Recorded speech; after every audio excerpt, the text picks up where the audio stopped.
I hate to say this, bro. I hate it. I think I'm getting baby fever. How long have you guys been dating? Okay, let's not get that. Okay. Okay, hold on. No. So people, when they're starting their relationship with God, I always tell them, like, yo, like, it's not a perfect road. It's just going to lead you to a perfect place. My dad at that point basically saying, my mom, when I was 16, died from cancer, and I loved her till the day she died. So I can handle this. I'm going to do the same thing with this woman who I love. I just can't believe what, sorry.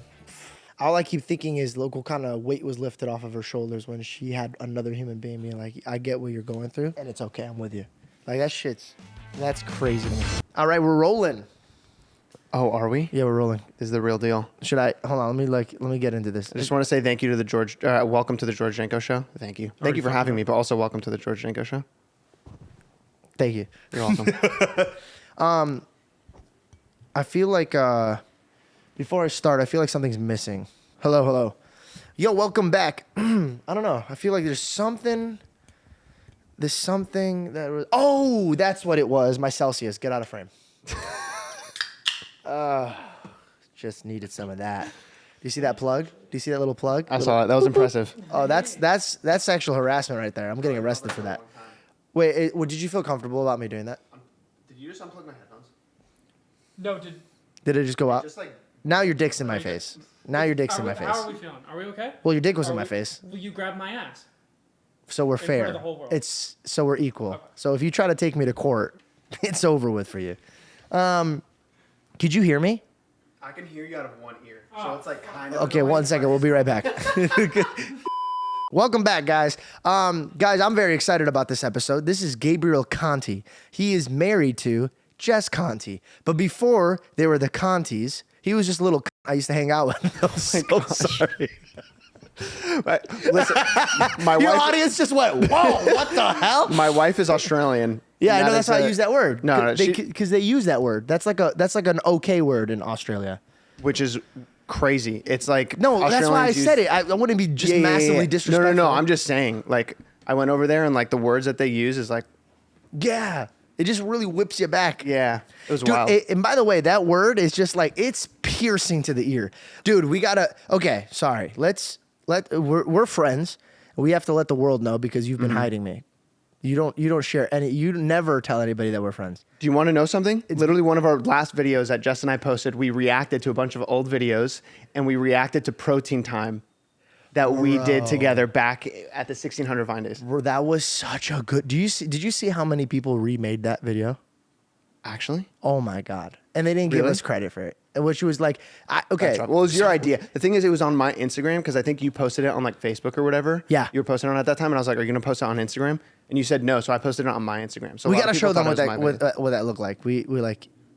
Well, actually, we'll just talk about it. We won't even show it. It's a podcast. Yeah, so basically, the skit was, it's protein time. And we come in like little meatheads. It was like as if we just got back from the gym. Yeah. We're so super pumped. We go and open the protein and start making our protein shakes and start drinking it or whatever. And we get excited like how the bodybuilders do it. And they're just like putting it in their mouth. And we're like making jokes. You guys like snorting lines of protein powder? Just doing all this stuff with this powder. And some dude walks in. He goes, hey, what the fuck? And we're like, yo, what's wrong with you, my guy? And he's like, what are you doing? And we're like, we're having some protein. And like, we like high five. And he's like, that's my grandma. And it's like, he goes, that's the protein. And we look over and it's just sitting over there. He goes, that's my grandma. Then he turned the thing around. It just says grandma. It's so, yeah, that one right there. She has it pulled up. Oh my God. Dude, bro, you look the same. I like gained 100 pounds, but I'm coming back, bro. I started counting my macros. Did you, bro? Same. Well, I did the. Did I say it wrong? No, you said mackerels. But I just got into it. But I'm like this week. I'm in. Fuck. Look at this. Oh, let's go, dude. Cocky George is coming back. You don't want to see it. Wow, we really got into this. I don't think he ever left, to be honest. Thank you. You're welcome, dude. I actually just did. The reason I'm counting is I just did the Rock's workout routine for 30 days. It's for a whole video, but. That's not up yet, but I did it. So go subscribe to my channel. No. No, I'm going to put the link in my description. Gabriel was, you were killing it on Vine. And that's when we met, Thanks, right? Bro. Were you on Vine yeah. killing it or were you on Facebook killing it? I was on Vine, and then during that period of time that I had just moved to LA and like we were all hanging out, like everyone started moving to Facebook. I don't remember how we got introduced. That's the only problem. No, this is actually, I want to talk about this. Oh, great. Okay, yeah. great. I remember the first time I ever met you. I remember seeing you on Vine, just on people's Vines and stuff like that. Yes. And I was at 1600 Vine. I forget where I was, but I was at 1600 Vine, and you walked into someone's apartment there. Bro, was it Marcus John's or Rudy Mancuso's place? No, I think it was Logan and Jake when they were there. Got it. Yeah. But you walked in. I think I was hanging out with Marcus though.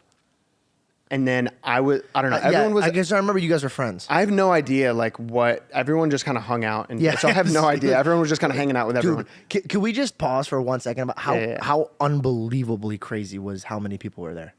It Like, was do you ever weird. think about it now? Dude, I wanted to move there. But Bro, you didn't even need to. You were just there. Yeah, I Like, know. I was everybody there all was the just time. there.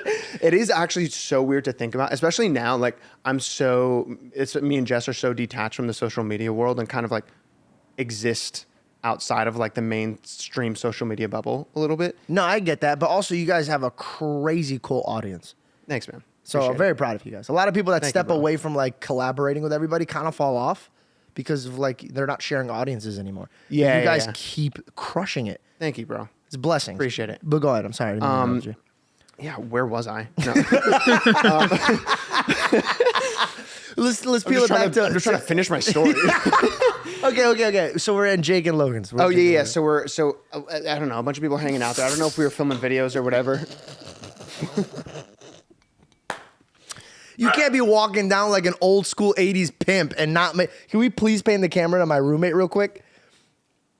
Yeah, shades inside. Bro, this That's guy bold. this guy looks like he has 9 hookers on the corner as we speak, bro.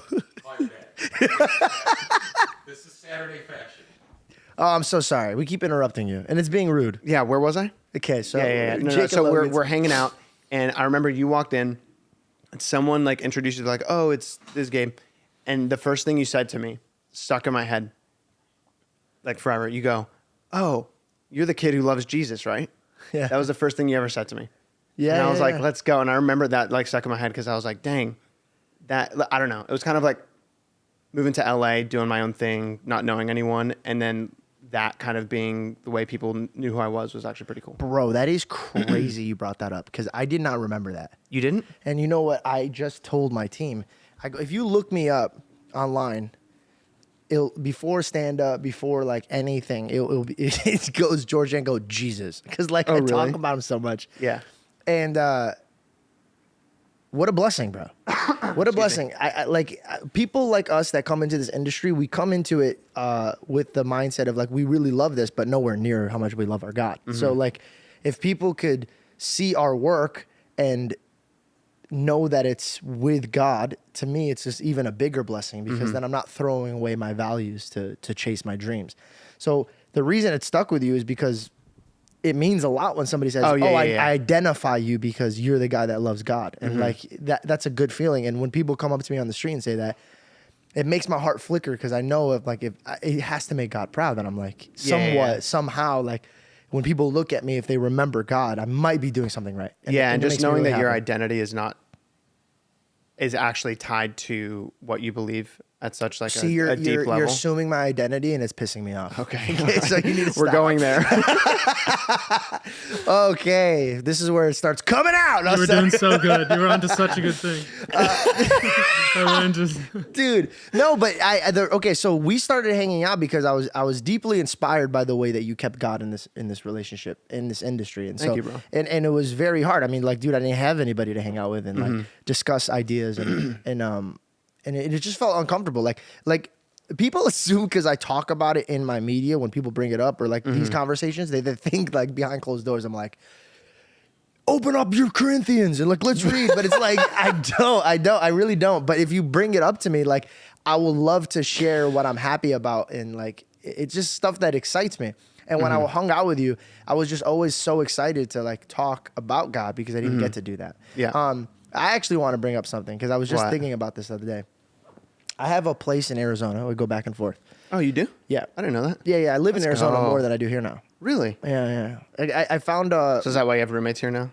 yeah, no, for real. Actually? I mean, I've always had roommates here. I like roommates because like it's just Because you're like extroverted to the nth degree. Yeah, I feel like Yeah. this is like, I like to put my timelines on like life, and like right now, like I'm like, oh, this is good to wake up and like see people getting to work and doing stuff. It motivates me. Yeah, nice. And I know one day I'm gonna have kids like you and have a wife, and then all that's gonna go away. So I'm just really absorbing the moment of having friends and roommates here all the time. Heck so, yeah, bro. You know, I'm like just Yeah, yeah. enjoying the present.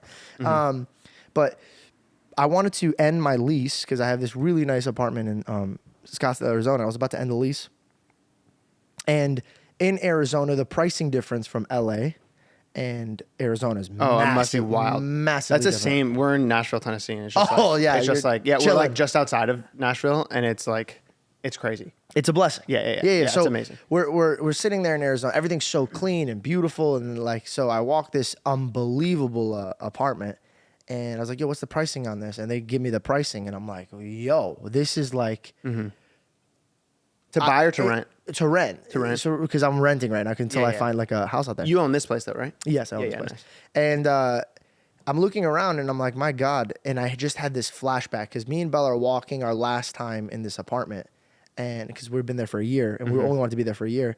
And Belle goes, do you want to resign? And I'm like, you know what? I do. I want to resign one more time because I don't know the next time I'm going to be leasing or not leasing. And I'm sorry, this cat is like biting the wires. I'm so sorry. One second. Hey, get out of there.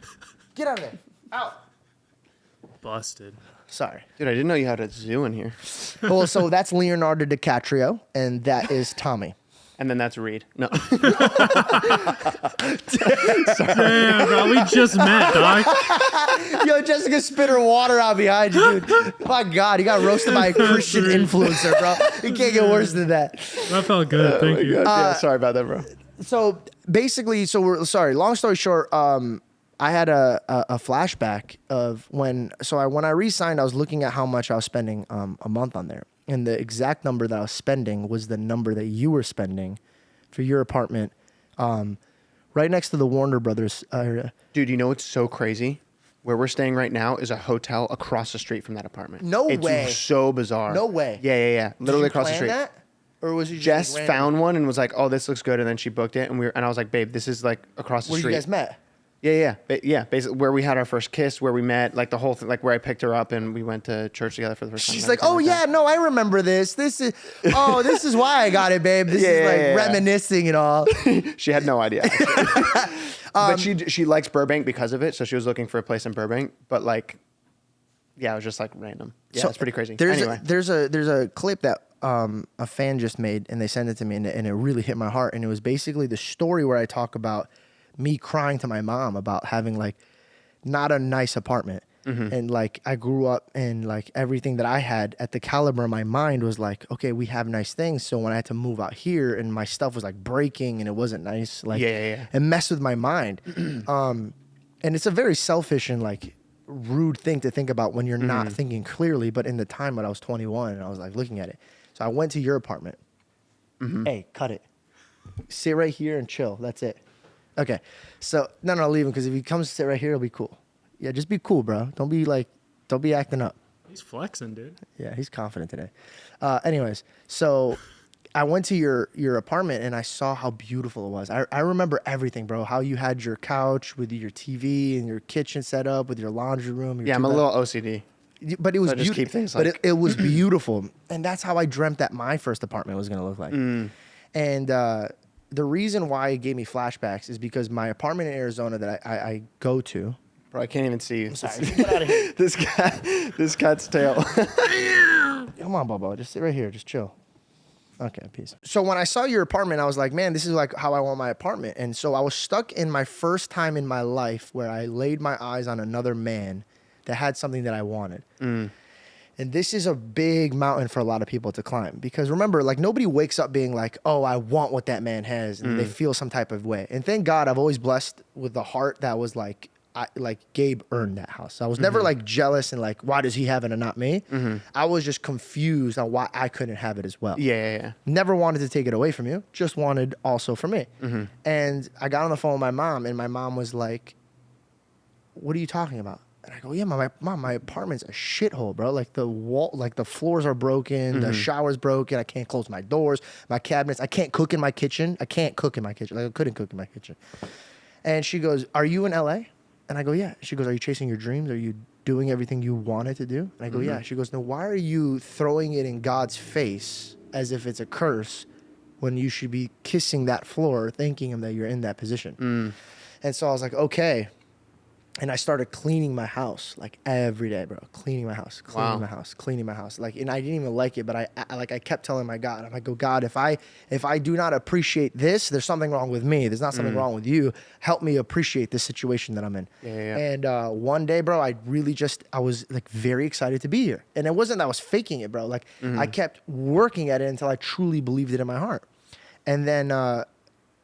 I remember asking you like about brand deals and stuff like that. And you were like, "Yo, I got this guy. He gives me a brand deal. I do this and that." I was like, "I could do this too." So after not only... Weren't you already doing it then though? Very small amounts. Like if I did it, it would be like one, but I didn't have a guy. It was like one guy came up to me and was like, "Hey, I could do this for you." But I didn't have one specific guy that was like, "Hey, let me come in and like a get manager piece." or brand agent or something. Yeah. And none of that.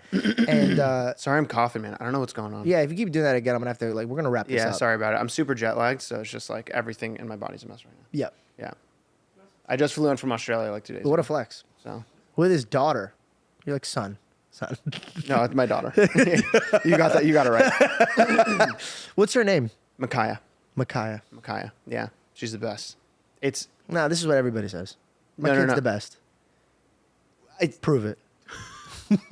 Put her She's on a strong? mic. If she starts talking already, she's the best. she's actually saying words. No way. Yeah, her first word was duck. The cutest thing, bro. Are you sure it was duck? Yes. It was an autocorrect. She looked at her mom and dad. She's like, duck. Oh my gosh, no, it was definitely duck. Because we in our neighborhood we have a bunch of like we have like a little lake where there's ducks. So we go on walks all the time and take her around these things. We go, look at the ducks, and then all of a sudden she was like, she'd start to try and say it. She'd be like, yeah. And then one time she said, actually, we were here in LA on the way to Australia, like a month and a half ago, and then she just said duck. Like we were looking at a And you duck just somewhere, lit up. and I was like, are you kidding me? You can talk now, but I mean, not really. But anyway, Duck.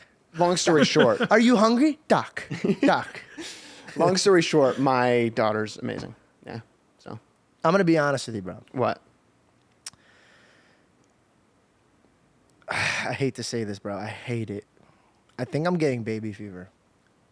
Are you really? George, what? I think I am, bro. Bro, wait. How long? Before How when long, people... how long have you guys been dating? Okay, let's not get there. Okay? Okay, hold on. No. Don't make it real. We need Don't to- make it we need real. Don't make it real, bro. Bro, there's nothing I can say to you that's going to be personal anyway. She'll fucking watch this podcast, so we'll just hold this conversation. Okay, all right. But come on, answer it. After the podcast, we'll Okay, talk about okay, it. But no, I was just, before people would bring up their kids to me and they'd be like, "Oh, look at my kid." And I'd be like, "Yo, fuck your kid, dude. Like, I don't care about your kid. Like, dude, I don't care about your kid, bro. I don't give a fuck about you, to be honest. So why would I care about your kid? Your kid's like a little version of you that sucks even more. Like, I don't even care. Oh Like, my gosh. like, the only thing that I like about your kid that's better than you is he doesn't talk. He just says duck, duck, duck. Just kidding. This is about blasphemous. I'm getting on. No. What time is it? No, we're like 20 minutes in. We're good. No, but I saw this one kid. I was picking him up. So I have family friends. This Tina and Trisha and Tim has this kid named Max.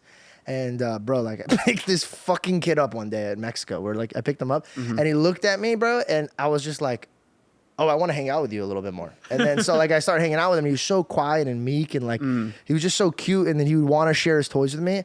And then, bro, I had like an epiphany in that moment. Every man, right? Check this out. Every man, what do? They want to go back in time, right? They want to go, "Oh, if I could go back in time, I would do this. If I could go back in time, I would do that." And it's usually not like oh, I made a mistake. It's just like I want to re-enjoy this moment, or like I wish I enjoyed this moment a little bit more, and this and that. And then I realized, I asked this other guy, I go, "Why do you love your son so much? Like, could you describe it to me? Like, I know my mom would pass out and freak out, and I know this sounds really fucked up, and I hope people understand what I mean by this, but when I got my dog, How dare you? No. When I got my dog and like how he looked at me, like I feed him, I take care of him. When he was scared, I could tell he was scared. I had to comfort him. Like it was this thing where I was like, I had to be in control of this life form. It it made me love it more. It was weird. So those two, and then the third and the last. Oh, you got jealous, huh? I love you too, buddy. Don't worry. Yeah, he's a dog guy. Hey, dude. Sorry about it. I'm working today, bro. What are you doing? Anyways, so he goes, "Do you love yourself?" And I go, "Fuck yeah, I love myself. I love myself more than anybody. Like I love myself." Like it goes, Well said. God, Dad, Mom, me, Jessica. Oh, he's playing with the knobs. He's playing with the knobs. Stop, Yeah. bro. You're not. He's like, dude, shut up, Dad. He's trying to lower your mic volume. Get out of here. Oh my gosh. I just I'll add a think sound of it. effect. Trash can sound. And so I was just joking with them. I was like, yeah, of course I love myself. Dude, who doesn't love themselves? If you don't love yourself, you have an issue. You have to fix that, right? So I obviously love myself. Jesse's going to pee on the shoes. The cat's being reckless right now, bro. He's being real reckless. Cat is out of control. Those are my shoes. by I the know, way. but he's smelling it. He doesn't like shoes around. So the reason why you don't see shoes in the house is because he pees on Oh. shoes. He doesn't like it. He likes the house to be clean. He's a Middle Eastern cat. Gotcha. Shoes off when Dang, you wow. walk into this house. Even though he's named Leonardo DiCaprio, he is Middle Eastern. Yeah, he's being a real pussy today. Wow. Good joke. Thank you so much. Anyways, so he goes, "Do you love yourself?" I go, "Yeah, I love myself." He goes, "Well, when you give birth, is like your kid is like literally a mini you, but you get to watch you learn again. Bro, it's wild. It's wild to watch yourself learn. Like he's a part of your body that comes out, and he's like think about it. Like when you said duck, we're like cool, bro, like an animal. But when your daughter says duck, you're like, that's the first time I said duck. Look how she's doing it, like, Dude, it's literally like every month or so, it's like a new software update a child gets. And it's like all of a sudden they know something else. Like she just a few weeks ago started pointing at stuff. And we're like, oh my gosh, she knows how to point. But the craziest thing is... What was she doing before? Like, No, she just like stick her hand out. Just like this, like use the force. she just learned how to. She just one day she's like, No, it is crazy though. she Like, knows it sounds she so knows that's stupid. power. She goes, Oh my gosh. so sorry.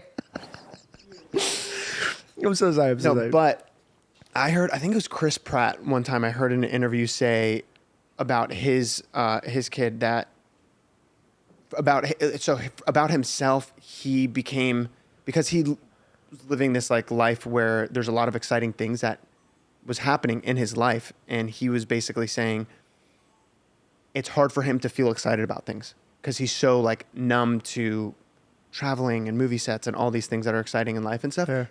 That when he had a kid and saw his kid experiencing new things again, things that weren't even exciting to him before, he now gets to like re-experience all that That's what I again. was And just I'm trying like, to and and now as a dad, I like fully understand that. I'm like, oh my gosh, that's so legit. that was my question. Is that true? So you're saying it is true? Yeah, and I've learned to appreciate like obviously it's like, oh, appreciate the small things, and it sounds like kind of ridiculous, but literally just going on a walk and seeing her look at birds and stuff and like take all this in for the first time, I'm like, wow, those birds are beautiful, and it is crazy that they're flying through the sky and like these trees and just the things that she looks at, and looks at a duck and is like just enthralled by these ducks walking around, and it is a crazy experience, and really teaches you how to appreciate life more, which is pretty cool, and just like the things around you more. But what a recharge, bro! Like It's amazing. it's a beautiful thing that we get that at the time that we get it. Do you get what I'm saying? Because I feel like once you have kids, you've really done everything. Because what do people say? I want to have kids when I've lived up to what I want to live up to, and then I'll be able to have kids. Because a lot of like people, I don't know, man. I was raised a little different than how society is today. So I'm not gonna answer for everybody around me, but I'll answer for how my mom and dad raised me. I mean, my mom and dad told me that like the day you have kids, it's no longer about you. Bro, It's no longer about you. It's and I them. cannot tell you how true that is.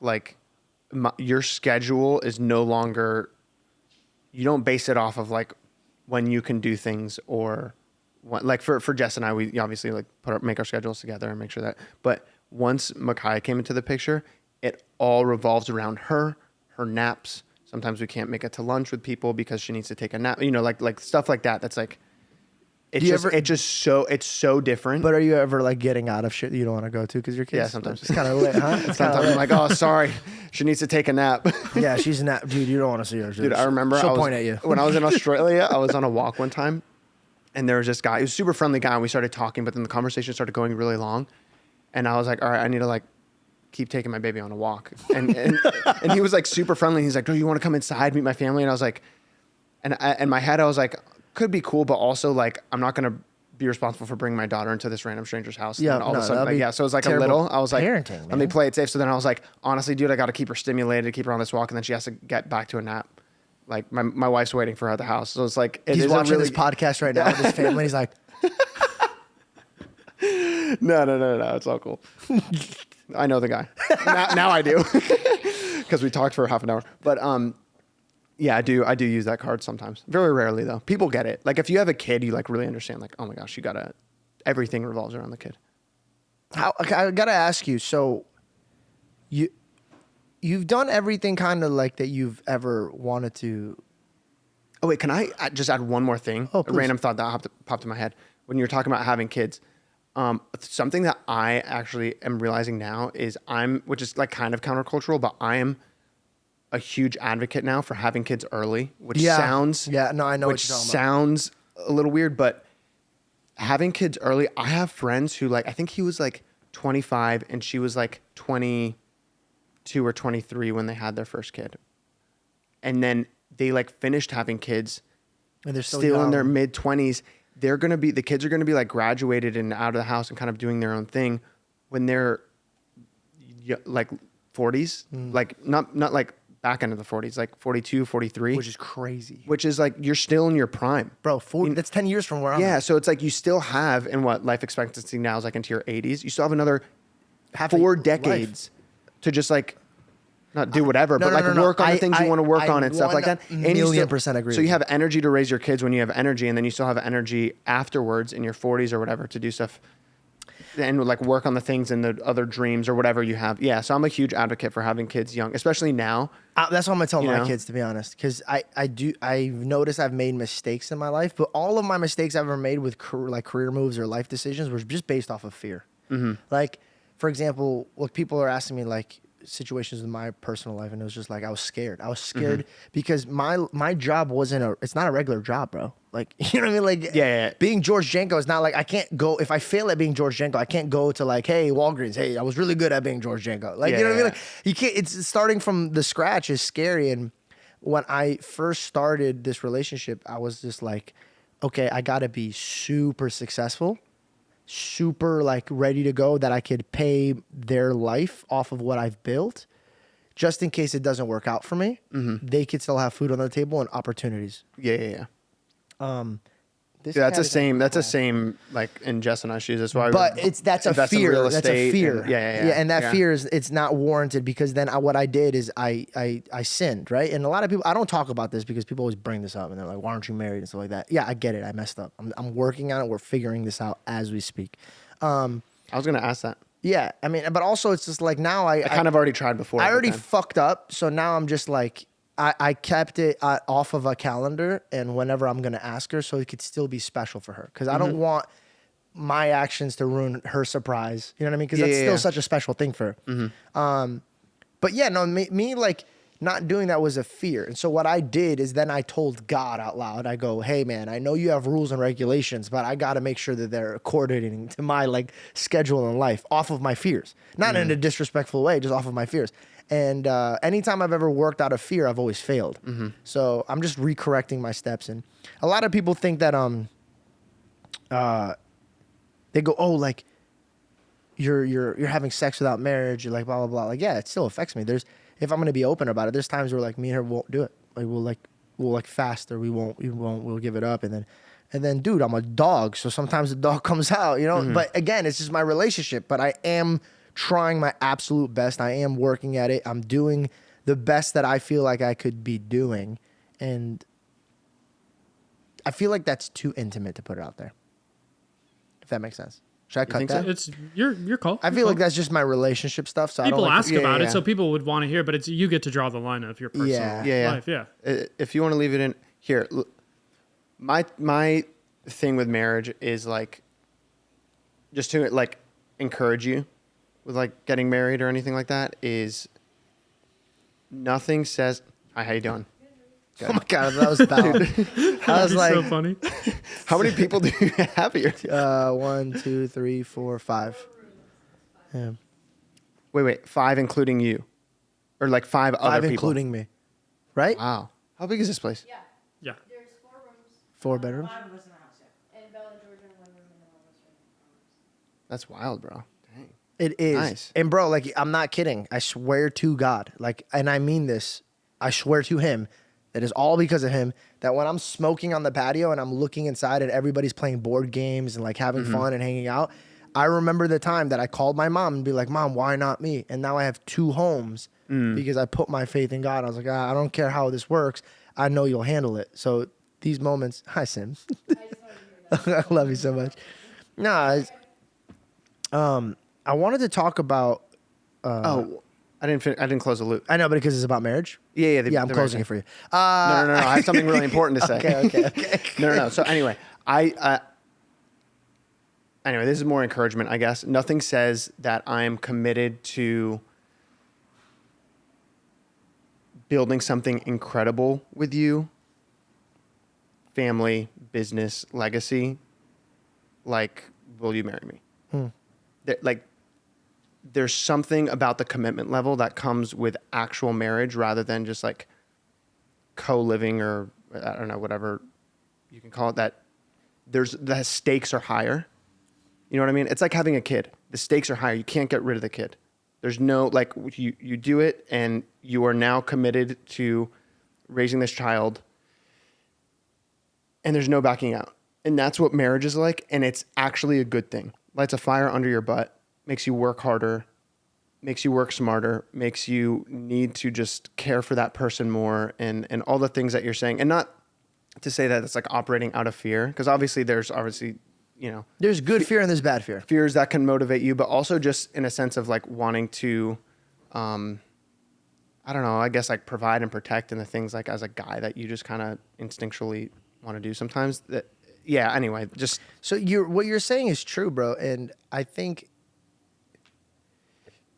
I said a prayer when I first started dating Belle, and learning about her history and who she is as a human, that I told God, I go, if I'm not the man that's qualified to bring her to God, to give her a life that she deserves, if not more, then remove her from me. And even if it hurts me, like, I'd rather her be in the arms of a man that will bring her to a better life than be in my life. So I think it was a fear because when I was in this industry by myself, bro, I didn't care if I sleep on the ground. Do you get what I'm saying? Yeah. And the people that work for me, like, I love that they support me and love me. But again, it's a job. They know they're signing up, that they're believing in it too. But they would go out and get another job. Yeah, but it's like different. My wife and kids, I can't have them sleep on the ground. It's different when your failure only affects you versus affects your family. And that scared me. Yeah, but yeah. it took me until I turned 30 to realize I had to look in the mirror and be like, yo, this shit ain't from me. You know what I mean? Like, and it doesn't. It's not from me. I didn't work hard. Yeah, from me, it's from my wife, since she makes way more money than I do.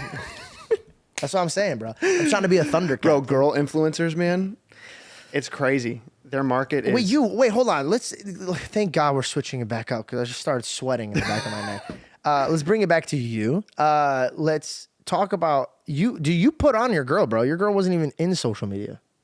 She was a little bit. She had like 30,000, I think at the time when we started dating, she had like 30,000 subs on YouTube and like 10K Instagram followers or something like that.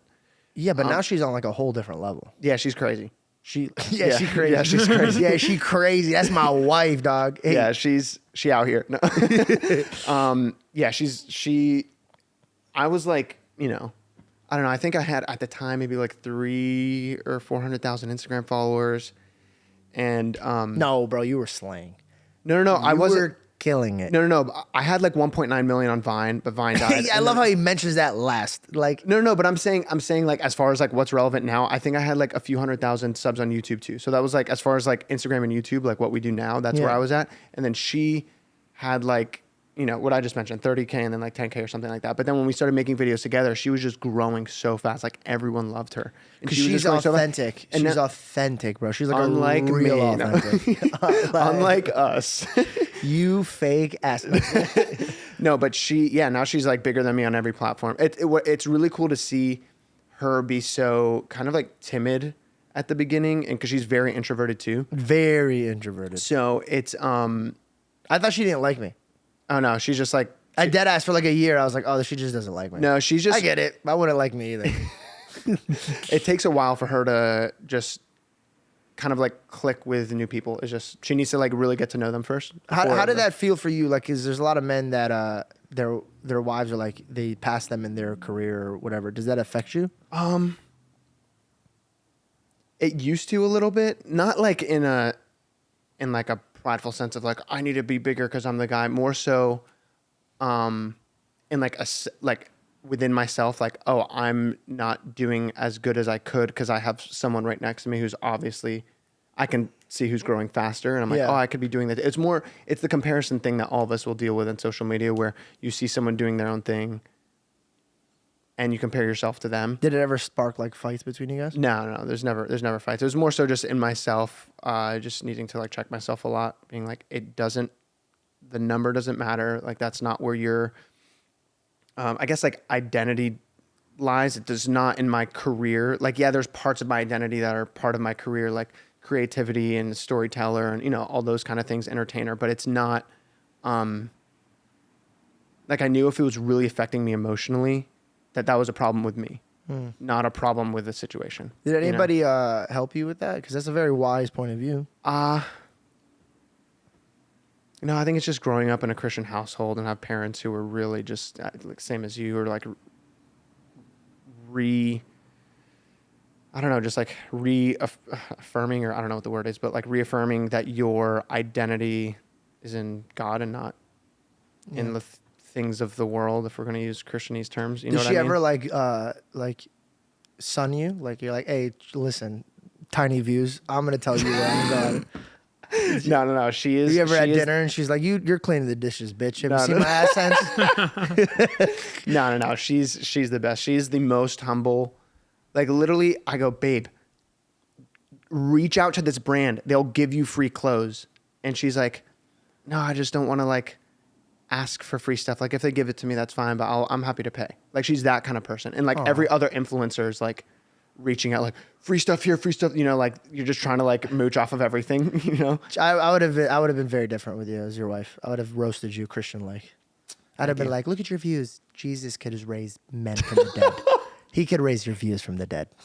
Dude, honestly, that's what I'm trying to do now with my channel. I didn't post on it for like 2 years, and now I'm coming back making content. I used to worry about that so much, bro. Like, I think we're at a day and age that if your content is good, it's gonna do well. Yeah, it's true. I think especially like knowing like the algorithms and looking into all of that, and you're an OG, bro. Like you have an audience that grew up watching you.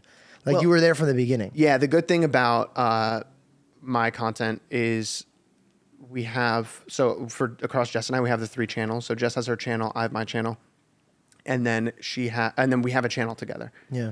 And it's kind of like 3 separate brands, I guess you could say. So what's been good for me is even while I've been trying to figure out, like I'm on hiatus trying to figure out what kind of content I'm making for myself, we're still making content for the Jess and Gabriel channel. So I'm not like going anywhere. You know what I mean? Like, it's not like I took 2 years off and no one saw me for 2 years and then I'm trying to come back. Well, also, bro, you had a kid. That's a thing That's as well. a pretty big deal, bro. I think God willing, one day when I am blessed to have kids, like I would love to. My goal, dude, is like to, if I'm having a family, that I could work wherever I'm at and my family would be good and you be good and you're living a big dream, bro. And sometimes when you're in the middle of your dream, sadly, the devil could mess with you and be like, yo, you're not doing enough. You're doing this, blah, blah, blah. Bro, that's every single day. Let me tell you from a point of view that you might not see. When I look at you from far away, I pray to God that one day I have your life.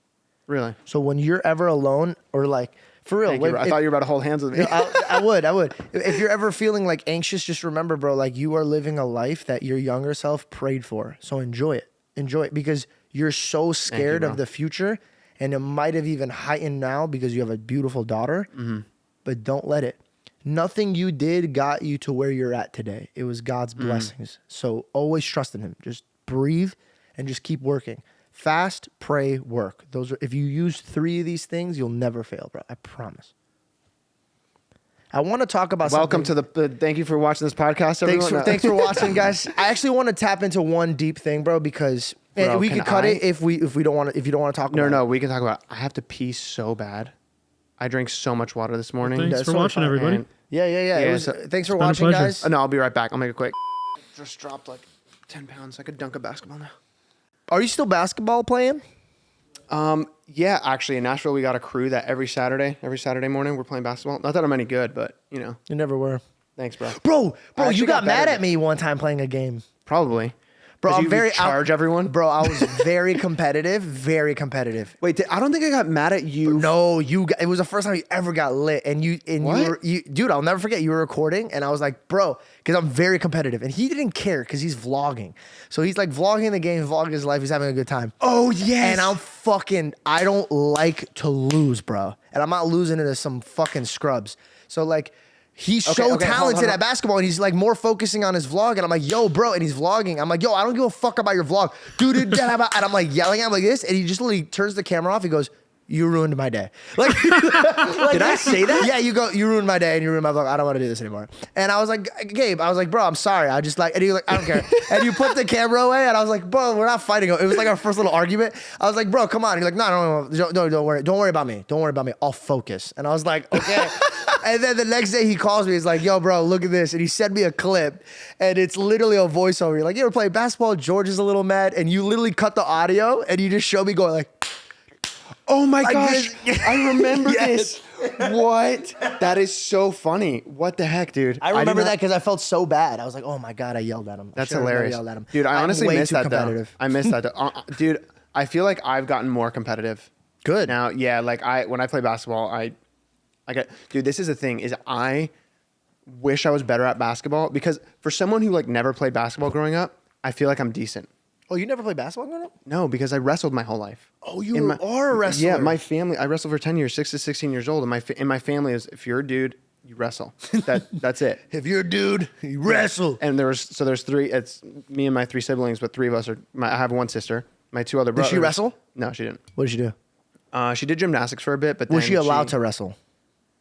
No, I don't think she wanted to at one point, but my dad was like, I don't really want you wrestling. Also, at that point, there wasn't a lot of like girl wrestling. So it'd be a lot of guys like grappling with her. Where now, even at like the state tournaments, there's a whole dedicated mat just for girl wrestling, which is sick. That the sport is like growing in that way. But yeah, at the time it'd be like she'd have to wrestle a bunch of dudes, and my dad didn't want like a bunch of dudes like grappling with her, if that makes sense.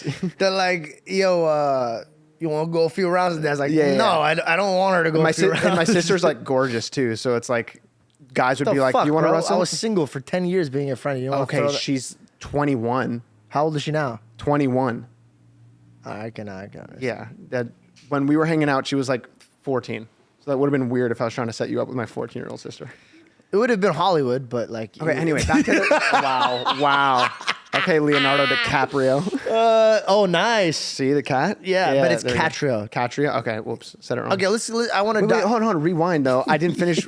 You keep hopping to the next thing, and I'm gonna have to close the loop. Yes. That's one thing about me. I'm like OCD. If I start a conversation, I like know the end point, and I have to finish. Which part were you talking about? I was talking about the basketball thing. I never got to play because it was during the same season as wrestling season.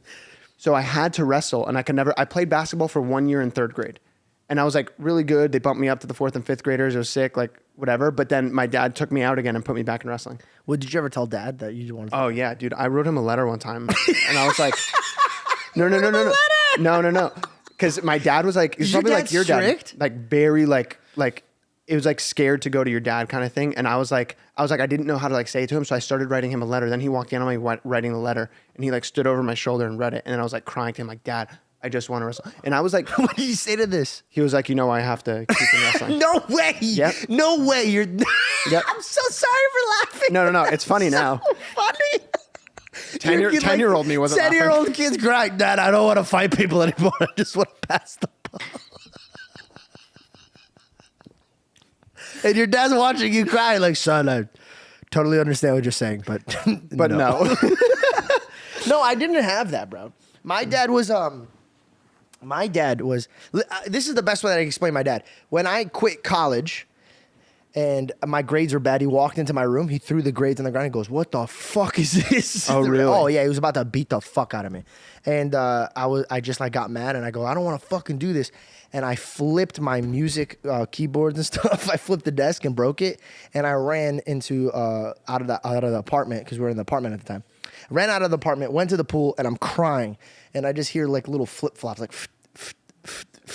in like him in his robe comes in with a cigar, and he sits next to me. He goes, "You want to know why I'm disappointed in you?" And I start crying, and I was like, "Cause I'm failing, bro. Like I can't win in anything unless it's this." He goes, "No, I'm disappointed in you because you're not chasing what you want to chase and work after it." He goes, "You're scared." He goes, "What do you have to be scared of?" He goes, "You have a father that is backing you."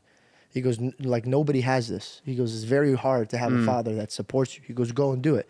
My dad was very, very strict in the sense of he didn't put up with whining and shit. Yeah. Like he very much like my dad was the man that's like, if you're crying, I'm gonna give you something to fucking cry about. Like he will give you a reason to cry.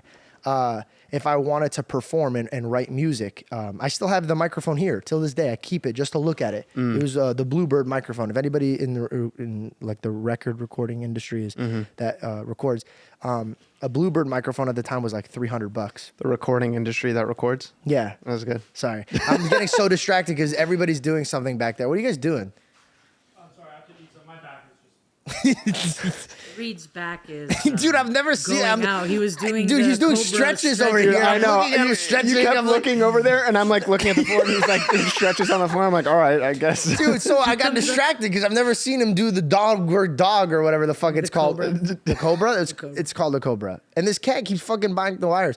Dude, this is very like this has never happened before. Is it normally tighter than this? I'm sorry that you have to do No, this. you're good, man. You're good, dude. So Oh yeah. We're talking about dad stuff. So like my dad was when I was 16, after my sophomore year, won districts, and then he let me quit because me and my older brother started at the same time, but then he graduated when I was 16. We started wrestling at the same time. Yeah. Then he graduated when I was 16, so it's kind of like the end of the chapter for both of us. And I was very interested in the arts at that time. I was doing musical theater, singing, dancing, acting, doing all that stuff. So he kind of like knew that was where I was going. So he let me quit at that time. A part of me wishes that I played basketball then, but I was already kind of like checked out of like, I'm just, my free time's going into performing and stuff 100%. like that. So, yeah, that's kind of, I was just doing theater and stuff like that. I tried to do like modeling gigs in Miami. I had no idea what I was doing. I was like an extra on like a Latino Nickelodeon show, like just I did that show work too. random stuff like that. So, I mean, but it's good. I'm trying to get Jessica into doing it. Like, I think if you're in the industry, you should see it from every point of view.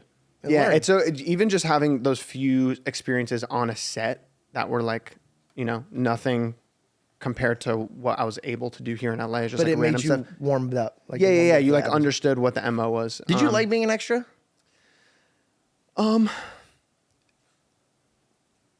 It was an opportunity. It was cool, I but loved it. Oh, really? I was obsessed with Well, it. you're so extroverted. I feel you just make friends with everyone. For me, it's like, Are you hard to make friends? It's hard for me to warm up to people sometimes, especially like in a new environment. So when I was like doing extra work, also, I felt like a fake in that stage because I was like on this Latino show, but I wasn't fluent in Spanish.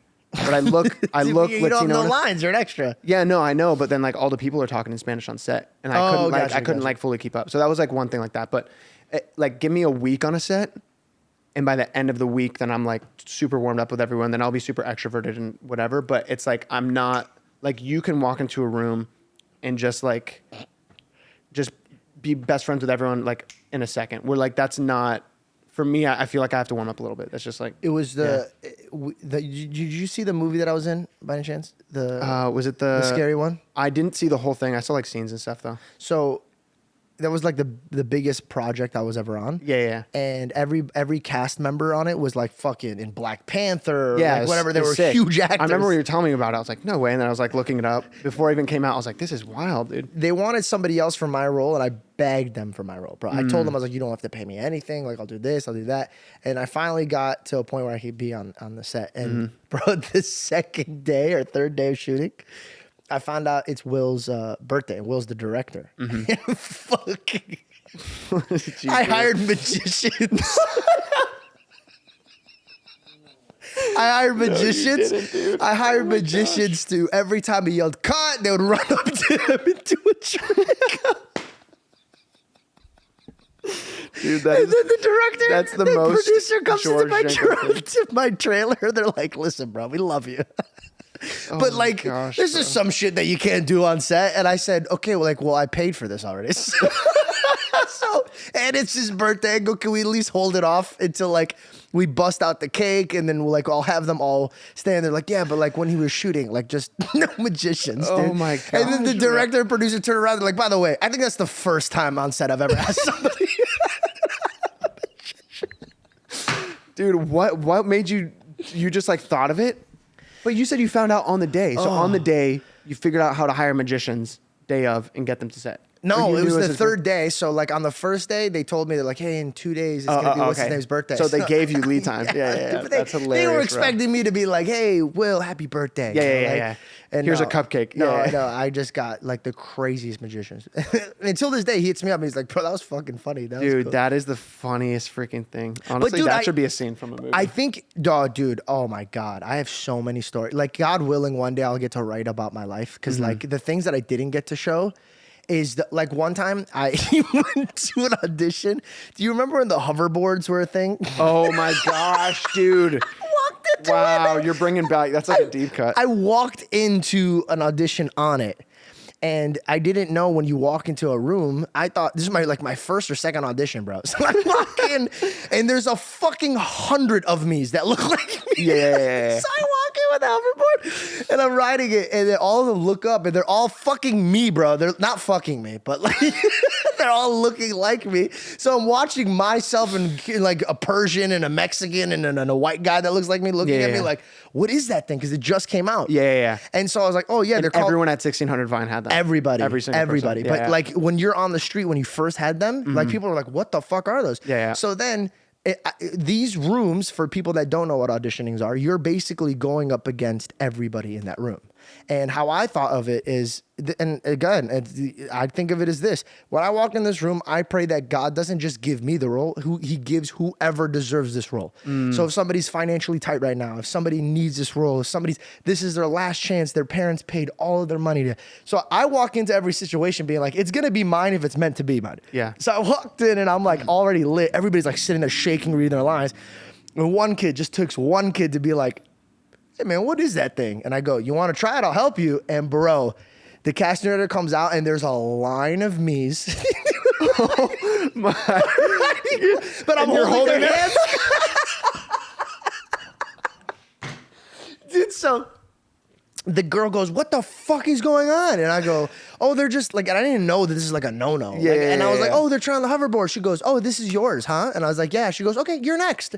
And in my mind, I'm like, there you go. That's how you get it done. Oh my So I go in. goodness, dude. I do the audition. She calls my agent. She goes, unbelievably talented. Great. I will never hire this piece of shit. He goes, what kind of cocky fucking asshole walks in and does all this? Dude, my agents dropped me. No way. They called me. They're like, yeah, we can't represent you anymore. We got to go. They hung up. And I was like, in my mind, I'm like, maybe I tell people that in a couple of years. I don't tell them that. Dude, that's wild. That's so funny, bro. Yeah. What the heck? So don't do that. Yeah. I'll make audition. sure not to get a hoverboard. No. And also, like, don't be rude in there. Or, like, not rude, but, like, just make sure Well, you no, come I know very it's like respectful. kind of the waiting room is like a sacred, like you walk in audition rooms. It's like you walk in, everyone's just like getting into character. They're doing their thing. It's quiet because on the other side of the door, they're actually filming the auditions happening. So I'm sure she probably walked down. She's like, what is all this noise? And these No. guys like falling on the floor because of the hoverboard. Dude, it was so funny. He's like, we wanted to hire that guy. Now he broke his leg. Oh my goodness. Have you ever been in an audition room where you see somebody that you've known from, like, a TV show and you're like, oh, my God, I'm going up against him? I don't think that happened. I did it No. against, you remember, did you ever watch Hannah Montana? Yeah. I mean, enough to know what the character. Do you know her brother? Oh yeah. What's his name in the show? I forget. What? The blonde kid. Jackson. Jackson. Yeah, that's it. So Jackson from Hannah Montana. Wasn't he like 30 playing like a high school kid or something like that? Yeah. Yeah. Okay, I know who that is. Now. And he was like, he looked older and we're both going for this role. And bro, I could not concentrate. I was sitting there like, he's sitting there like reading his lines and he looks at me and bro, like he gives me this smile like, hey man, what's up? Like, you excited? Like, and I was just staring like this. I Like was full Disney Channel. He's like, welcome to Disney Channel. Yeah, you can do it too. And so he's outside, so because he could feel that I'm staring at him. So he gets up, goes outside to read the lines. Then you walk I outside. got outside. And I'm pretending to read my lines, and I'm like, dude, I gotta hang out and talk to this dude. So I go up to him, I was like, you wanna Want to read lines with me real quick? And he's like, no, I gotta concentrate right now, man. We're about to go in. And I was like, yeah, you're totally right. And I just like watched him pace back and forth. My childhood was exploding, bro. I was like, Bro, dude, you would be the worst scene partner. the worst, bro. To be honest, That is so all of the funny, roles. bro. I got so many roles, thank God. But I don't think it was because of my acting was amazing. I think it's because when I walked into the room, I can make you feel so comfortable with me that I'll talk to you and we'll get to know each other. And Yeah. then there'll be like, this is how I feel. I felt like because I walked in and everybody brightened up and I was like making them feel comfortable and I was doing a good job, right? I'm not saying I was doing so good that they're like, this is the fucking guy. But I think they saw me and they were like, he could be really fun to work with. Yeah, well, there's something to say about that because like they're hiring people to be on set and they don't want to hire someone that they are not going to enjoy working with. You know what I Yeah. mean? So if they enjoy you in the room, it's like you already have such a leg up on all the other guys who like might be slightly better than you, but like had no personality or It's you a know, whatever, relationship you know? game. Yeah. It is a relationship 100%. game. Yeah. And people get mad about that. But it's like, bro, if you had a business, you wouldn't want to be inviting people into your business that you don't fuck with. You get what I'm Yeah, saying? you want to work with people who make the environment fun to be around, and just like a better environment to be around. Because even back to like what you were saying about your apartment, your first apartment here, and everything like that, the environment that you're in can make or break your creativity, can make or break your inspiration, and like, yes, what your mom said was like 100% right, especially for where you were at the time. But there is something to say about creating an environment that is inducive of. Because like what is this saying? Like You are who you hang your out with? that, but also like your cleanliness is like your state of mind or whatever. Like if you have a messy room, you have a messy mind. Yeah, or Jordan something like Peterson that. said the first step to fixing your life is fixing your bedroom. Yeah, yeah, And that's legit. facts. That's facts. Yeah. I have a very nice woman. Her name's Caroline. She comes in and she takes care of the house because we shoot here and we do all. Yeah. We need help cleaning. Mm-hmm. And she was cleaning and she has a great relationship with everybody in this house. Mm-hmm. So her and Belle were hanging out and she goes, before I used to come and clean for George and everything was already clean. I felt bad. I didn't even want to take his money. Now, now I take his money. That is so good, dude. It's because you run a zoo in here. What happened? It's because you run a zoo in here. Are you gonna keep letting him talk to you like this? I don't know. bro? I wasn't gonna. even talking about me. What do you mean? I don't know, Yeah. but you do. I I was setting it up though I will for you. admit, for like his point of view, what we've given him on the back end of the stick here, like today, I was half an hour late. You're doing cobra positions. This cat's trying to pull the wire on everything. He's literally sitting in Reed's chair. Never been this active, the cat. Never. Ever. He's excited to be. Dude, and the dog loves me too. Dude, you bring an energy into the room. Yeah, sorry, man. Can we talk about some deep stuff, bro? Yeah, you said you wanted to do that earlier. I do But wanna then I had talk- to go pee. So, I whoops. want to talk about, and you know what? And you keep doing that, and I'm OCD, so I have to like finish what I'm saying. Wow. Okay. All right.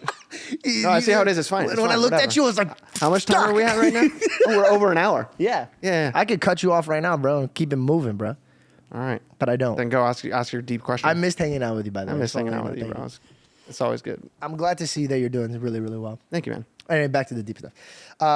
Can I tell you the story that you told me about your mom? Do you have any yeah. idea how many people I've told that story to? Not telling them it's you, but like I think that is the most beautiful testimony I think I've ever heard in my life.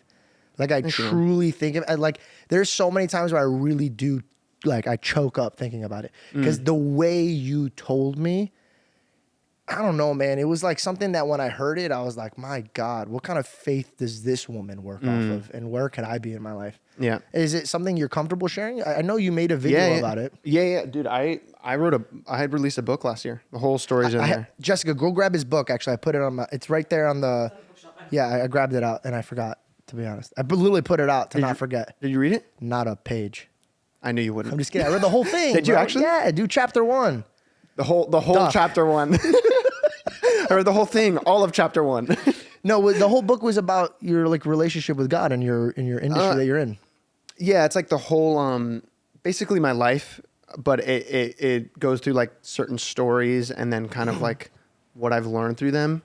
So it's not so much like it's not like a self-help book or like a Christian book per se, but it's basically me recapping stories of my life, but not just my life, like from my family's life, even history of my family from like my grandparents and stuff like that. And Yeah, just so what you're saying, the story of my mom is all in there, like in detail. A Mission for Meaning is what the book is called. A Mission for Meaning.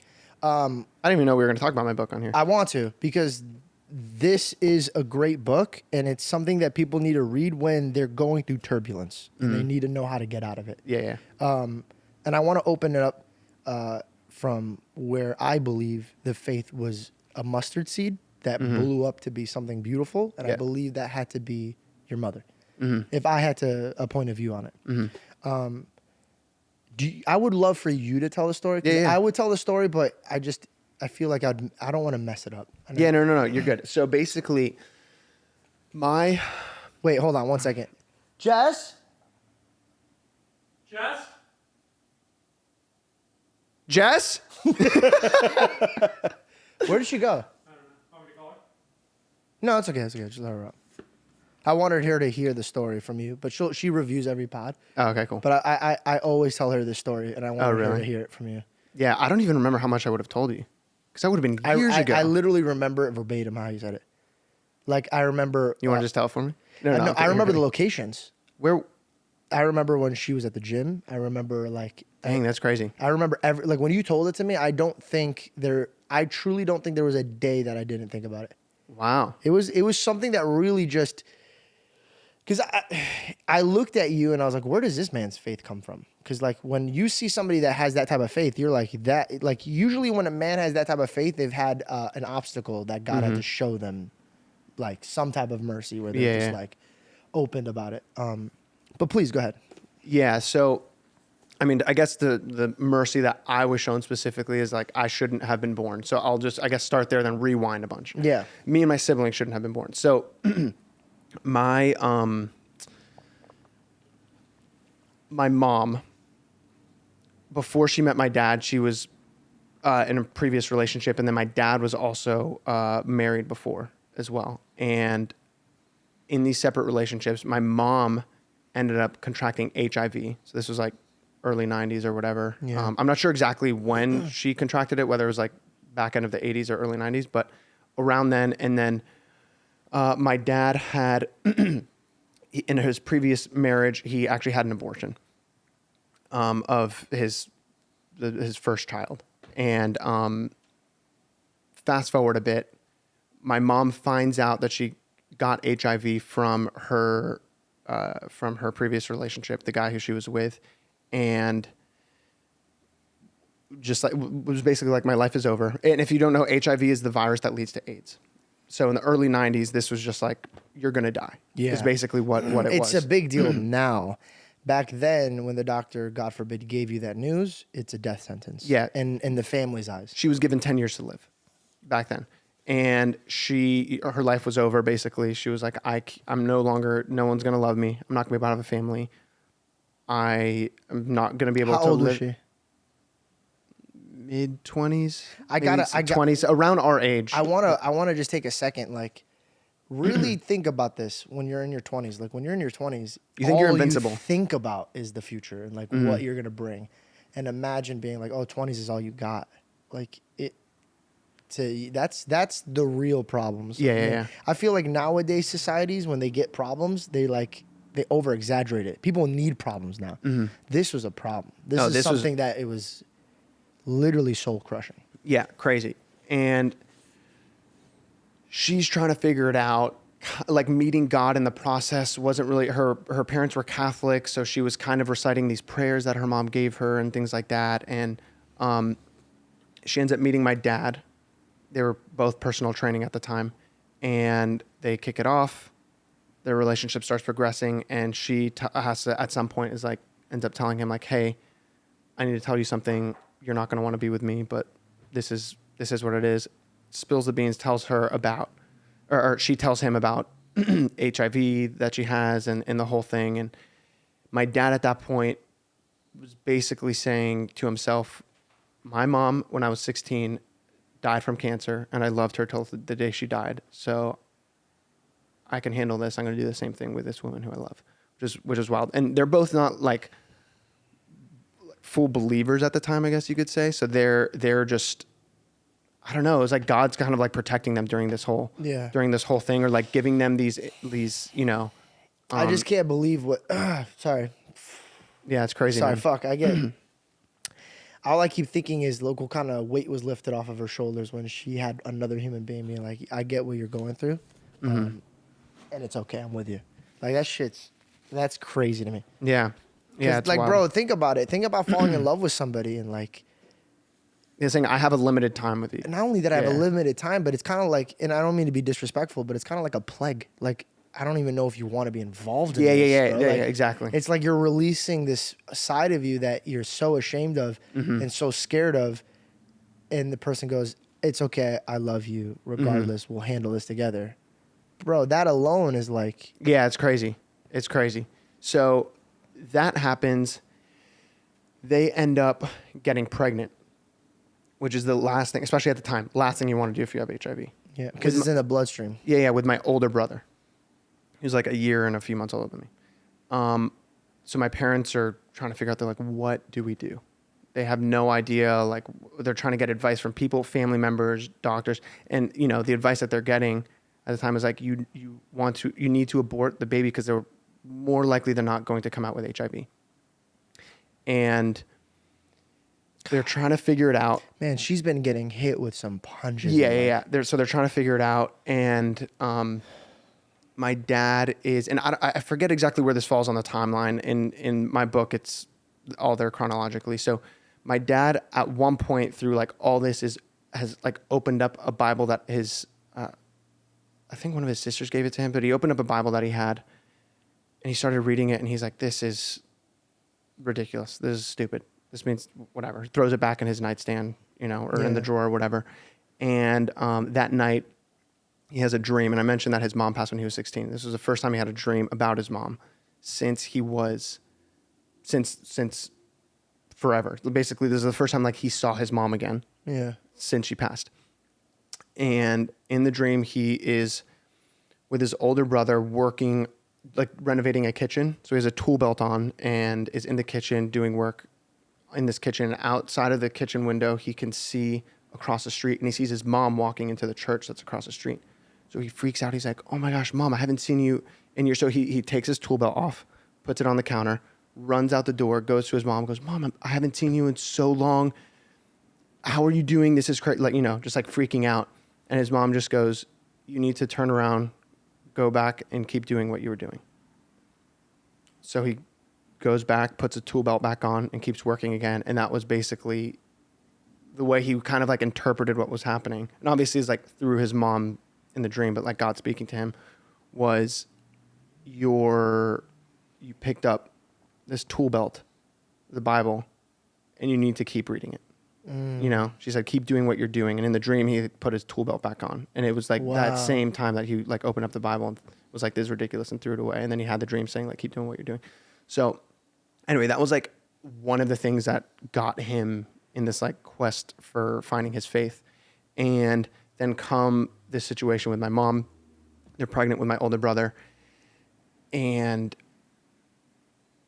they are getting all this advice that, "Hey, you should abort the baby," all this stuff. Then God appears to my dad in another dream. So And- in his mind, he thinks that it's a better thing and a more humane thing to say goodbye to the kid that I don't think so. At the time, I think he held a lot of regret for the first one, because he basically convinced his ex-wife to get the abortion, because he was like, I think they were both in college still, and he was like, "We can have a kid," you know. So a lot was like on his shoulders as far as like he just felt guilty about it. Yeah. And he has this next dream when they're trying to figure out what to do with his pregnancy, and God basically, and I know this will be controversial probably, but No, God it's not, because this is what stuck with me. Yeah, God appears to him and says, "If you kill this baby, I will surely let you die." And the way he interpreted that was that God was going to take his hand of protection off of him. Because up until this point, like there was things that happened that clearly, like, even though He still my had dad didn't favor. believe in God, there was still favor there, protection or whatever. So that happens, and he's like, "Oh, all right."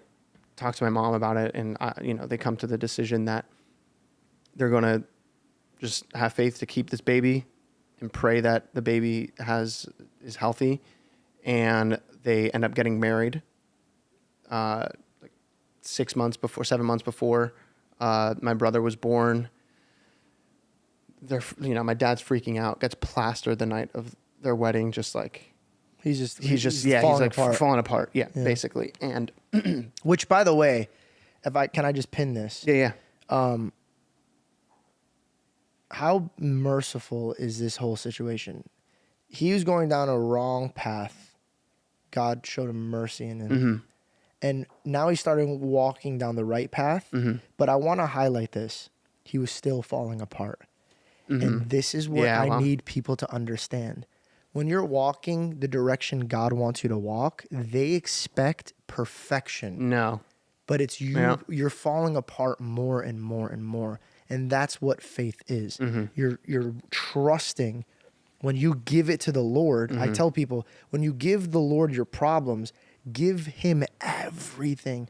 Give him your anxiety, your depression, your worries. Cast your anxieties onto him so he could take that away from you. A lot of people don't pray for peace and joy, which he is the father of. And your father, during this situation, I guarantee it, was so stressed. He was praying for the right answers, but I guarantee he wasn't praying for peace and comfort. And that's where he started relying on the booze, and he relied on worldly things. And that caused him to little spin out. But people don't understand that that's our choice. He could have easily just trusted in the Lord and known, but this is a turning point in his life. He doesn't even know who God is. Yeah. So for him to put on his belt is already the top of his mountain for his mindset. So people, when they're starting their relationship with God, I always tell them, like, yo, like, it's not a perfect road. It's just going to lead you to a perfect place. So I'm really happy that you highlighted the fact that even though God came to him twice, as a human, we always do this. He could come to us twice and still be weary of our. That's why he says, be angry, but sin not. Be worried, but sin not. You're going to have these emotions. How are you dealing with them? And he, regardless of him getting drunk at the wedding, he's still moving in the direction that he should be moving. I'm sorry to pause it. I just wanted to make sure that people know that if they're dealing with something like this. No, that's so good, bro. Thanks for elaborating on that. That's the scripture you quoted too. Let's go. So he's at the wedding. Well, fast forward. So they get married. That would be Christmas Eve, 92. 93, July, my brother's born. Now, at the time, they don't know, there was like multiple ways of which the virus could form in the baby. It could be there right away and stay. It could be there right away and then disappear, actually. It could not be there and then appear. Yeah. And then it could just not be there and then not come back. So it was just kind of like flip a coin. But most of the time, I'm pretty sure most of the time babies were born having HIV because there's so much the birthing process in blood, especially with the mom being the one having HIV.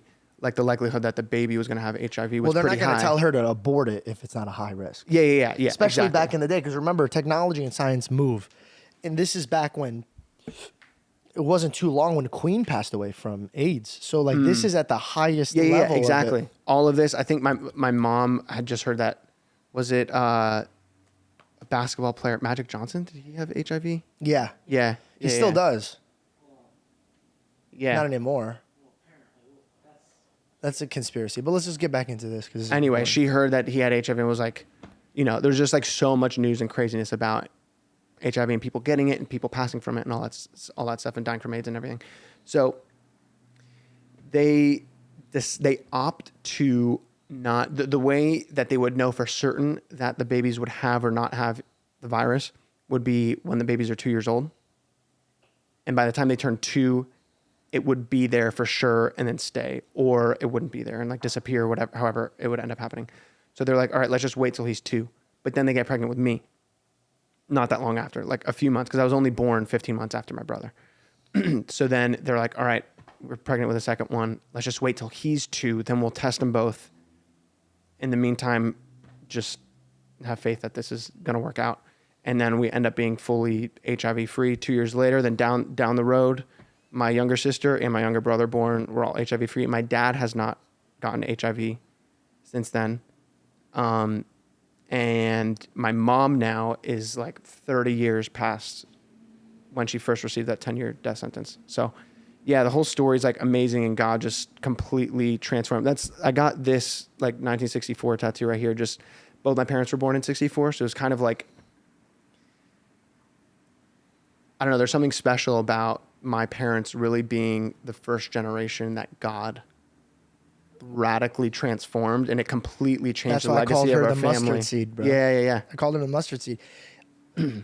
I guarantee you, if your mom would see how you turned out and how your siblings turned out and how your relationship with God turned out and your wife turned out and your kid turned out, I think she would even sacrifice her life. But she didn't even need to. The reason I'm bringing that up is because sometimes when God throws something at us, the most beautiful quote that I could feel could relate to this situation is the quote that I recently read that I thought was beautiful is, in the moment that you feel like you're being buried alive and you can't breathe and you have no idea, you're just chilled in darkness, you have no direction, fear not, you're not buried, you're planted. And how you water that situation is where it's going to grow in your life. So Wow. when you're down at your very, very, very, very, very worst, cast everything to him. And I think every human being needs that point in their life, because if we did not need doctors, there would be no doctors. If we did not have firemen, is because we did not have any fire. And I think that there is a lot of problems on this earth that we need a Lord and Savior for. So if we just walked around parading and having no issues and no problems and no nothing, we would not then need a relationship with God. And so what I'm saying is, I think your mom and me and you and Jessica and anybody who has a relationship with God will know immediately and say, there's nothing that happened to me that I would want to not happen to me. Because it's built where I am today. Bro, I talk about it in my book. It's like the struggles you're going through is part of the story that's being written, and it sucks now, but it's going to be such a story that you're able to tell and inspire people. I love that. Yeah, and well, yeah, one thing I wrote in there is you're not just going what you're going through, you're growing what you're going through. You know, and you just have to kind of like, it sucks in the moment. Because I mean, dude, I've struggled with depression. That's probably like the lowest points of my life, is just like the depression that I dealt with multiple times, starting from like 2019 through to like 2021. And just like, you know, it sucks and it's rough. And I don't know, it's just looking back at it now and seeing how close I was able to get to God in those moments, and the way I was able to like really learn a lot about myself. And it, even now, like how much that prepared me to be a dad now. Like I wouldn't trade that, even though it sucked so bad going through depression. Like, and anyone who goes through depression understands like just how rough it is. Suffocating. Yeah, it's the worst. It's suffocating. And but knowing now how much that actually prepared my heart, me reflecting back on things of like, you know, even childhood stuff, and like talking to therapists about it, and like really understanding just stuff about my life and my story and my heart and my mind, what that did for me to prepare me to be a father. You know, God did it at the right moment. Had You to, know? yeah. Yeah. It's all timing, bro, and it's all a point of view. It's how you're looking at the perspective. I had crazy anger issues, bro, because I was angry when I was a kid. Yeah, I know. I remember I vlogged it. Yeah, no, At basketball? I'm not even joking. That's I know, a part I know. of it. Like, I know, I'm joking. I'm a very competitive person, and a lot of times I let my anger control me, and I let my own thoughts dictate where my actions lied. Let me give you an example. If I said something like to my sister, and I didn't say it a kind way or a right way, I would look her in the face and be like, "Get the fuck over it." Like, get the fuck over it. You're being a pussy, bro. Get the fuck over it. And I deliberately said things that just didn't make sense. And I was being very hard to deal with because I'm trying to see it from my point of view. And there was no more growth there. But then I took myself out of it, my own point of view. And I'm learning from like where I could grow. So that whole situation was me being like, okay, you know what? Maybe words do hurt somebody. Maybe how I deal with things is not how other people deal with things. So if you're not, if I'm looking at it from my point of view, I'm capped because I only have my point of view. But if I'm looking at it from God's point of view, then I could see it from Jessica's point of view, and I could see it from my point of view. So then my point of view no longer matters. It has nothing to do with the equation because I might not be treating her right. From my point of view, I think I am, but I'm not. Yeah, and learning how to love people isn't just learning how to love people how you want to be loved or how you want to be treated. It's like one thing that someone told me, which was so good about marriage, is as a husband, I need to actively strive to have a PhD in my wife. I need to know her. A pretty huge dick. I'm so sorry. I'm so sorry, but it was just there. It was there. It was there, and I had to. I have to have a PhD in my wife. Come on, bro. You set me up for that shit, bro. I'm so sorry, guys. I'm so sorry. I had to. It was there. He alley-ooped it in a second. I wasn't going to dunk on it, and I was like, nah, I got to do it. Boom. And he bring it back to basketball, too.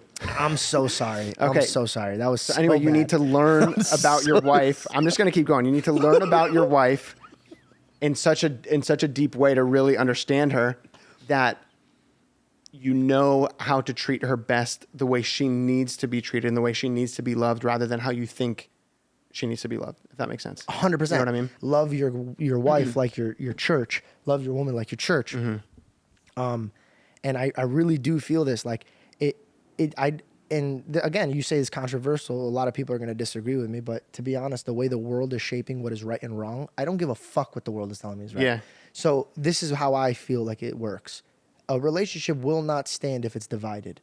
And if you do not have a God running that relationship, you're running it straight into the ground because somebody's going to be running that relationship then. And then you're putting that power into a human's hands that is going to fail you from greed, pride, jealousy, anger, and these ugly emotions that we do not know how to handle. There's so many times that I've mistreated my girlfriend. Obviously, I haven't laid my hands on her or yelled at her like that. But there's times where I could have done better. And the only reason I knew I could have done better is because there's a standard that I am chasing. And that standard has been put in front of me by God. So who am I to stand before her and question her or act on her or whatever? You know that saying, like, be careful with that when you point out a speck in your neighbor's eye. Because you have a plank in your own. Exactly. Yeah. And all of this could not be done if I didn't have a book that was the Bible explaining how I should treat my girl. Bro, you think I woke up one day being like, yo, I think I need to stop jerking off to porn? Because I ran my relationship. I was a man that started a relationship and I said, hey, I started out like this. I go, yo, I watch porn. Is that cool with you? Is that weird with you? It's nothing big. And she was like, yeah, I mean, like if you're just open and honest, right? Boom. I just won because I was open and honest. And now my girlfriend's comfortable with it. Why? Because I'm open and honest. That doesn't take away the fucking garbage that it could destroy the relationship with. I had to come to God, and then God's like, okay, well, if you're coming to me, play by my rules. If you're not going to play by my rules, then come to me when everything keeps falling apart. So I had to play by his rules, not mine. And we're living in a day and age where people are like, oh, I'm the alpha. No, I'm not. Yeah. He said he's the alpha. I'm not the alpha. He says run your relationship. A lot of girls are going to be like, how dare you say I run the relationship? Fuck yeah, I run my relationship. I told Belle, if you want a man that's equal and that's like, yo, we're splitting everything, I'm not the leader, go date another fucking dude. That's not me. You know why? Because when the fucking house is on fire and our kids are in there, we're not sitting outside debating who's equally about to fucking run into this fire. I'm running into this fire. If we have one meal, you're eating it. My children are eating it. I don't like the way that Well, dude, I think what you just said, it points out something really important, which is, especially from like a Christian point of view, like Jesus was the ultimate leader. He's the ultimate sacrifice. Yeah, but he came to serve. So like being an amazing leader isn't this like alpha mentality of you listen to me, you do what I say. Whoa. You know what I mean? Almost. It's not. Well, hold on. What is an alpha? When you see an alpha wolf, right? Like a wolf pack, right? The alpha in the pack, where is he at? The wolf, he's in the back. On the back. He's in the back because he lets the older and younger lead the pace, and he's protecting them from the back.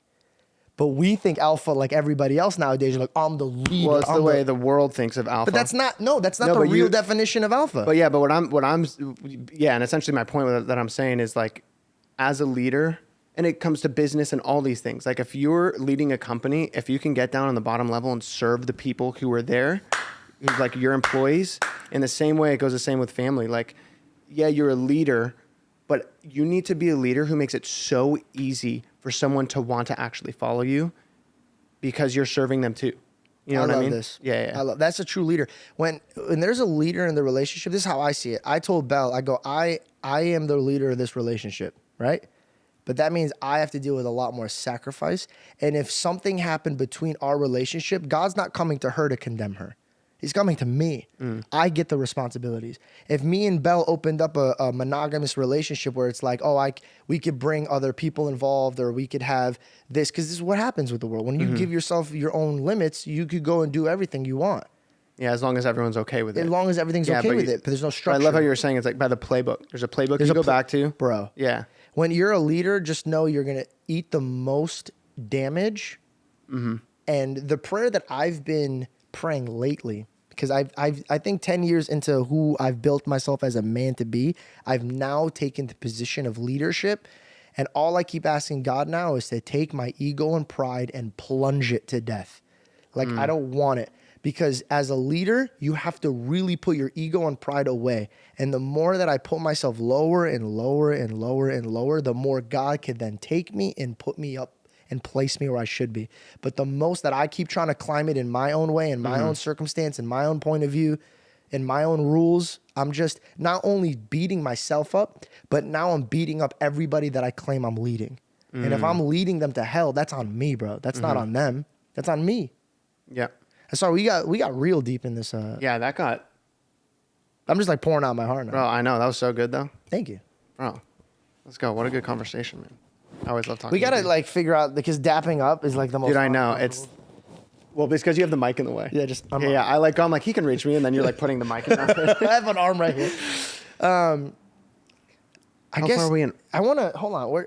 I don't want to like end it with like a what's it Crazy called? heavy. Yeah, crazy heavy. I wanted to.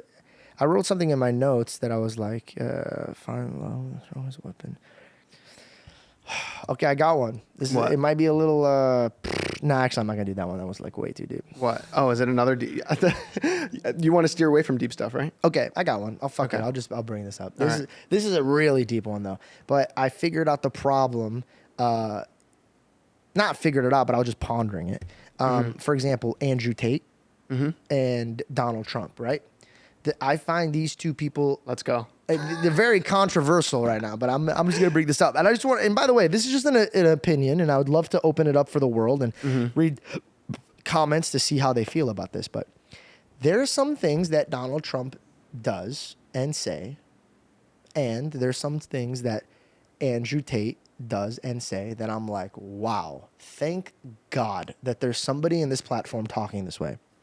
And then they go about saying some shit where I'm like, what the fuck, bro? I can't back you up now. Yeah, this is, you know, when as a Christian, when the Bible says be blameless before God and man,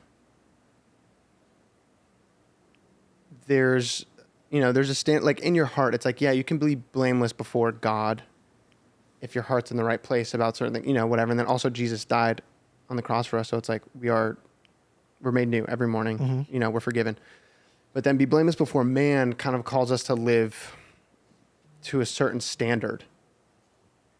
And if we're doing things that are constantly compromising what our beliefs actually are, that makes us lose credibility. Well, let's just take religion out of it, right? Yeah, no, I mean, that's just from like... No, from our point of view, I love that. But just to open it up for everyone, take out religion, and a man who says something that you agree with fully in your heart, and you're like, yes, thank you, I believe men need to start rising up and being men again, and blah, blah, blah. But then he says something massively disrespectful to women. Yeah. And then you're like, yo, I cannot go out there and publicly say I support you because of your mouth, bro. It's such a strong sword. Look how they could wave it this way and have men go, yeah, right? But then when they wave it this way, it's this way is from their ego and pride, because now they're catching flames, and they know that if they say a certain thing, it could then cause like a stir up of emotions. Yeah. But that's from pride and ego. If you just need to say what you really feel in your heart, then all the other people that agree with you could then back you up. But because you said some shit that like now I can't go out and be like, I can't sit everybody down and point out the things I dislike in you and the things I like in you.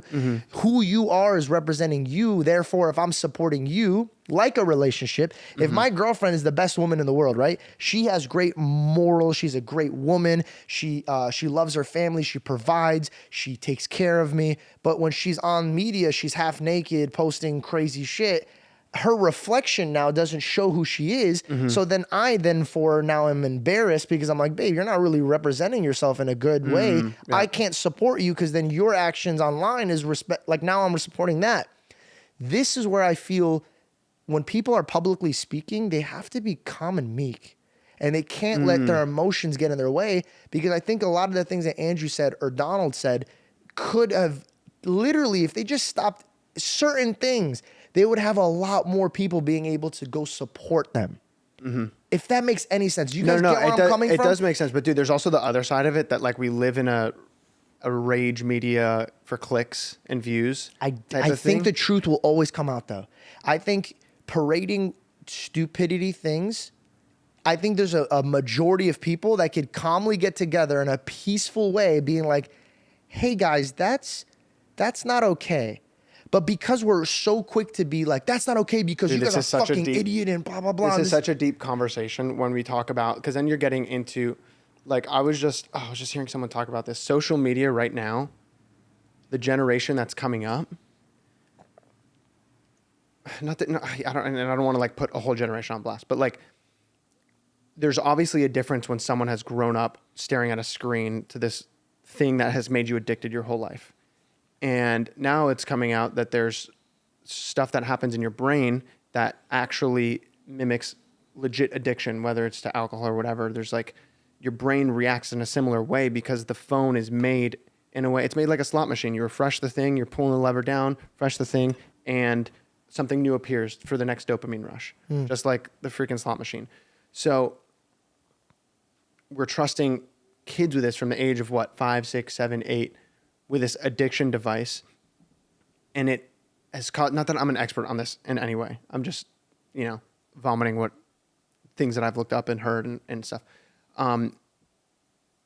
Kids nowadays, if they've grown up with these devices, their brains are developing at a different rate. There was a study done, I think in the 90s, that for every hour of and this is just TV, for every like hour of TV that a kid would watch a day, they're 10% more likely to develop ADHD.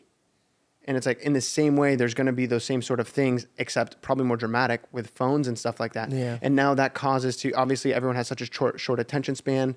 These social media causes these like echo chambers where you're only fed positive reinforcement to what your thoughts are, and it just gives you what you want. So it's becoming harder and harder with the way that our brains are now developing because of our devices to actually have, even in real life, it's hard to have conversations because we break down because we're not used to actually having nuanced conversation. So you're saying that they're saying these type of things to get to you quicker? No, I'm saying that it's what you, basically this came from when you said, I wish that that we could sit down and have conversations that are nuanced and talk about ideas and thoughts and go back and forth. Yeah. It's becoming harder and harder because of the way our devices work and actually form our brains. I agree, but I also disagree. And I'll tell you why. This is my point of view. Andrew Tate, I'll circle back to Andrew Tate because I feel like this is more of a conversation that people have in their homes, right? When he's going about women doing OnlyFans and how it's, in his definition, haram, right? The reason why women shouldn't do pornography is because it's detrimental to them, right? But instead of being like, hey, I love you, right, to the girl that's doing it, that he's not being respectful to understand that this girl didn't come from a house where she had the freedom of going to college or doing stuff. She wants to do this so she could get out of her situation, right? So she's coming out of a place where she's like, yo, I need to go make my money. I got to go do this and that. So how is she going to respond when she just hears a man go, if you do this, you're a whore and you're nothing and you're dirt and you're blah, blah, blah. Yeah. Bro, that's like going to a broken man and spitting in his face and be like, yeah, fuck you, you're broken. And it's like, bro, what are you doing? Yeah. How can I go out and say I support that when that's an abomination in my eyes. It's fucked up. Yeah. I would rather talk to people that need it with love. Like, hey, I totally understand why you're doing this. And there's no judgment. If I was in your position, I would probably be doing the same exact thing. I'd probably even take it even worse. But these are the reasons why I wouldn't do it, because in the long run, I'm now sticking my hand out with my heart out versus me looking down at you with haughty eyes and saying that, oh, look at you, you're a piece of shit. Because he's trying to use the fear factor, right? Yeah. Scare people into the decisions that he's making. And I don't fuck with that. Yeah, but I mean, I do think it goes back to what I was saying before, where like he's delivering that in a specific way to enrage people, I think, because he knows So that's the pride. That's what I was exactly. It'll grow his brand. Because now he's thinking about the brand. Yeah. So what I'm saying is, this is what I'm going off about. It's the pride and ego. They are now seeing the success, and then in their mind, every bad way is paved with good intentions. So in their minds, they're like, well, this is what people always say to me, right? Well, it's reaching everybody. It's reaching. It's like, well, yeah, you're reaching, but you're not teaching. Do you get what I'm saying? Yeah. That doesn't mean you've gotten to their hearts. That just means you've gotten to them. Yeah. You get what I'm saying? And that's not enough. And so, I don't know, man. I've just been on a wave right now where it's like, I know we could handle every single situation with love. And I am guaranteeing it. Every single opportunity that's came my way where I'm like, yo, I cannot beat this. The only way I beat it is finding love in it. Like, I gotta find a loving standpoint in there. I really appreciate our time together. I always have. Thank you, man. Dude, me too. Thank you for Yeah. coming on this podcast and sharing a part of your heart that, you know, it's vulnerable and it's hard to talk about. Thank you, bro. Appreciate it. And above all, thank you for being a good human, like a good friend. I think you, man. that is underrated as shit now. Like having somebody that you could really depend on, that you could call, and you could know that they're going to listen and sincerely give you advice that comes from the heart. I could count on my hand how many I had in LA, and you're one of my first, bro. And you inspired me. Right back at you, dude. You did inspire me to talk about God and share my platform. And before we wrap, I want to show you my point of view of you. I would go and hang out with all these social media stars that were in the mainstream and see the money that they were making and the power that they were in, and see the fear that they had and the anxiety that they held. And then I would come to your home, and you had this peaceful little projects you would work on, and I would see how God would water your garden and how abundant your life would be. And then above it all, how peaceful you were and how happy you were. And it inspired me, and it showed me when I was in LA. I go, look at the 10 people that have no God in their life. If you accumulated all of them together, I would never trade what you have. And Bro, so that means so much. That's actually one of our, Jess and I have like a family mission statement. It's like 10 pillars that we have, and one of them is always foster a peaceful environment. you did it for means me. a lot. That's actually like reflecting what people see. So When I thank see man. you, I see a good man and Thank a you, bro. righteous man. And I see a God-fearing man. And I see a man that will put his wife above him. And I see a man that would give his shirt off to anybody, even his enemies, if they needed it. I could say that if God came to me and said, out of all the men that you've met in LA, who would you want your son to be most like? I would give everything for them to be like you. So Dang, just bro. let you know. I love you, bro. And I'm Dude, very love proud you, of man. Bro, and I'm a words of affirmation guy. So Yeah. you just lit me up at the end there, bro. So Love make you, sure dude. you clip that and Yeah, then yeah, you yeah. watch it back before bed. Bro, every night. Every night. I'll be like, babe, hold on. I need to watch George. Dude, the PhD joke was fire, though. my I'm gosh, so dude. sorry. Were you there for that, Reed? I was doing my stretches on the floor and was laughing out loud. I was like, He was in downward Bro, dog. he said you gotta have a PhD in your wife, and I'm like, I'm sorry, bro.